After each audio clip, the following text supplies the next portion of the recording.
नाम गृहपति भरता के ना उठा ये भरम कर्म की सूले।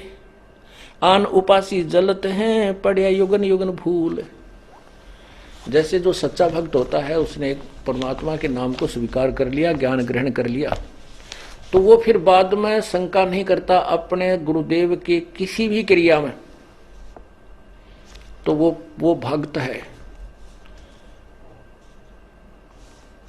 पतिभरता उठे पतिभरता के ना उठे ये भरम कर्म की सूल यानी उसके अंदर ये कांटा सा नहीं चुभता कि ऐसा नहीं करना चाहिए था, गुरुजी ने ऐसा कैसे कह दिया, ऐसा नहीं हो सकता, ये नहीं करना चाहिए था, ऐसा हो गया, फलान हो गया। कहते वो पतिभरता यानी वो भक्त नहीं है।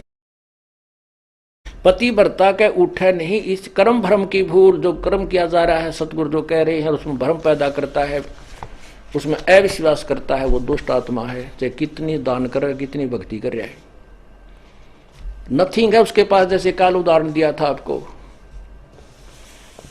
भगवान की किसी भी क्रिया में हमें विश्वास नहीं होना चाहिए, तभी हम सफल हो सकते हैं।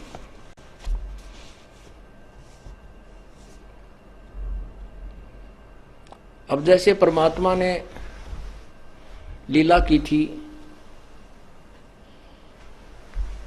एक गणिका को एक बेटी थी जो वैसा प्रसिद्ध थी, लेकिन बाद में वो अपने कर्म धर्म को सुधार चुकी थी, प्रभु के चरणों में अधिक लगती थी। क्योंकि जिसने अपने पाप पिछले दिखते हैं वो ज्यादा निकट आता संतों के, और वो नकली भक्तों को सुहाई नहीं। गुरु जी ऐसे नहीं करना चाहिए, गुरु जी ने यहाँ नहीं बिठानी चाहिए, वह लड़की बदनाम है, संगत बदनाम हो जाएगी, आश्रम बदनाम हो जाएगा, ऐसा नहीं करना चाहिए। तो ये शिक्षा जो हम देते हैं गुरु जी के, तो हम दुष्ट आत्मा हैं। संत की क्रिया को यदि हम समझ जाएं तो फिर हम मन संत हो गए। फिर यहाँ स्टूडेंट बनकर बैठने की क्या जरूरत है तुम्हारी।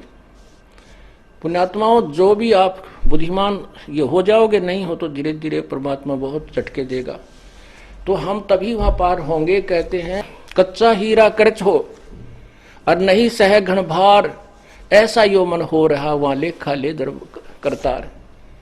हीरे को परखने की एक सिंपल एक विधि है, उसको ऐरन पर रख देते हैं, नीचे लोहे के प्लेट पर बहुत बड़ी भार है, एक मूसल सा होता है, और ऊपर से उसके घन ठोकते हैं। यदि वो खरोंच हो जाती है उस हीरे के, तो वो कच्चा हीरा एक आनेगा नहीं, और वो जो का त्यों है उसके निशान भी नहीं बनता है, तो वो पक्का हीरा है, उसी की कीमत है। तो यहाँ परमात्मा कहते हैं कि कच्चा हीरा कर्च होए, कच्चा भक्त फिसट जाएगा। ये क्या हो गया, ऐसा नहीं करना चाहिए था गुरु जी ने, ऐसा नहीं होना चाहिए था, वहां पर कैसे हो गया। अरे पशु, आज तक तूने ये सीखा इतने ज्ञान में। तो परमात्मा कहते हैं कच्चा हीरा कर्च हो नहीं सह घन भार घन मार, ऐसा यो मन हो रहे तो लेखा लेकर तार। पक्का हीरा बनोगे तो कीमत है, कच्चे की कितनी। और परमात्मा कहते शीश तुम्हारा जाएगा कर सतगुरु को दान, मेरा मेरी छोड़ दे यूं ही गयो मैदान। शीश तुम्हारा जाएगा और सिर के साटे हरी मिले तो भी सस्ता जान। हम छोटी से नुकसान को रोने लग जाते हैं। जो परमात्मा लास्ट में कहते हैं जिस तरह सिर दे के भी भगवान मिलता हो, तुझे गुरु संत सदगुरु मिलता हो, तो इन्होंने सोच ले कुछ भी ना गया। क्योंकि कोट शीश तन दे लिए यमराजा की भेंट,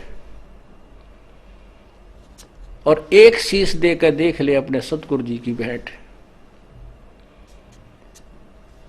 कोट शीश तन दे लिए यमराजा की भेंट, ये तो धकेत ले है, और एक शीश देकर देख ले सतगुरु अपने की भेंट। भेंट होती सब इच्छा से देना, और फेंट है झटके में, कोई फटकारा मार के, कोई झटका दे के, कोई किसी प्रकार खत्म कर देना। कहते एक शीश दे। शीश कैसे देना है, सिर सौंप्या गुरुदेव को सफल होया यो शीश, नतानंद इस शीश पर आप बसे जगदीश। शीश कैसे देना है, गुरु जी की आज्ञा का पालन करना है। गुरु जी कहेंगे शराब मत पी, बीड़ी मत पी, मांस ना खा, चोरी मत कर, ठगी ना कर। और ये साधनाएं मत करना,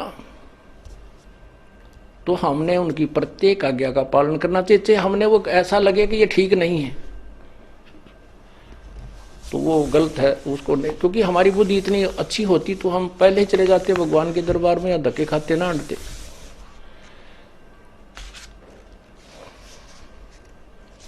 तो इस प्रकार हमने साधना को सच्चे दिल से करना है। अब सिर कैसे सौंपना होता है। एक शिष्य के 4-5 शिष्य थे, एक गुरु के 4-5 शिष्य थे, आश्रम में ही रहते थे। उन सबको शिक्षा दिया करते थे भाई गुरु के वचन की अवहेलना नहीं करनी चाहिए। गुरु शिरोधार्य होता है, उसके प्रति किसी अपवचन भी हमने नहीं सुनने चाहिए, ना कहने चाहिए, ना बोलने चाहिए, ना सोचने भी नहीं चाहिए। एक दिन गुरुदेव ने कहा कि भाई आ जाओ बच्चों, बैठो मेरे पास। पहले तो शिक्षा दी कि भाई गुरु परमात्मा से भी बढ़कर माना गया है और गुरु को भगवान समझकर ही उसकी आदेश का पालन और उसके साथ रहना होता है, जिससे हम सफल हो सकते हैं। क्योंकि यदि हमारे सामने गुरुजी भगवान आ जाए तो क्या हम उसके साथ दुर्व्यवहार कर सकते हैं? क्या हम उसकी आज्ञा का अवहेलना कर सकते हैं? नहीं जी, नहीं जी, नहीं, कभी नहीं कर सकते। अच्छा ठीक है। क्या हम गुरु भगवान को किसी ऐसी पीड़ा दे सकते हैं जो हमें, जो क्या दे सकते हो कोई पीड़ा? नहीं जी, भगवान की तरफ तेन हाथ भी ना गिरा जा। तो कुछ देर के बाद वो गुरु जी कहता भी मेरी आज्ञा है कि तुम 5-5 जूते मेरे सिर में लगाओ। आप सभी 5-5 जूते निकालो अपने और मेरे सिर में मारो। अब सब स्तब्ध हो गए कि एक तरफ तो गुरु भगवान होता है, दूसरी तरफ उसकी आज्ञा का पालन, वो भी उल्लंघन। अगर नहीं मारेंगे तो तब एक भक्त ने काफी देर के बाद अपना जूता निकाला और गुरुजी के चरणों के निकट जाकर के अपने सिर में 5 मारे। संत जी ने कहा बेटा डांडी मत मारे, तेरे सिर में नहीं कहा, मैंने मेरे सिर में कहा है। तब उसने कहा गुरुदेव ये दास का शीश भी तो आप ही का तो है, आपके शीश पे मार रहा हूं। तब उसको सीने से लगा लिया। धन्य है बेटा, बुद्धि भी चाहिए थोड़ी सी इस भक्ति मार्ग में। अकलबंद एक घना, बिना अकल क्या लख। तो ऐसे परमात्मा कहते सिर सौंपया गुरुदेव को, सफल हुआ यो शीश। संत जी कह रहे हैं और नित्यानंद इस शीश पे आप बसे जगदीश। मारा रहा नहीं उसका है, इसने मारो चाहे छोड़ो, रखो चाहे खत्म करो, तो काल भी अड़प लेगा किसी दिन। भगवान लेगा तो ठीक ठिकाने तो रखेगा, मनुष्य जन्म दे देगा तो किरा कित गधा बना के छोड़ देगा। इसलिए हमने अपने परमपिता पर पूर्ण विश्वास रखना चाहिए।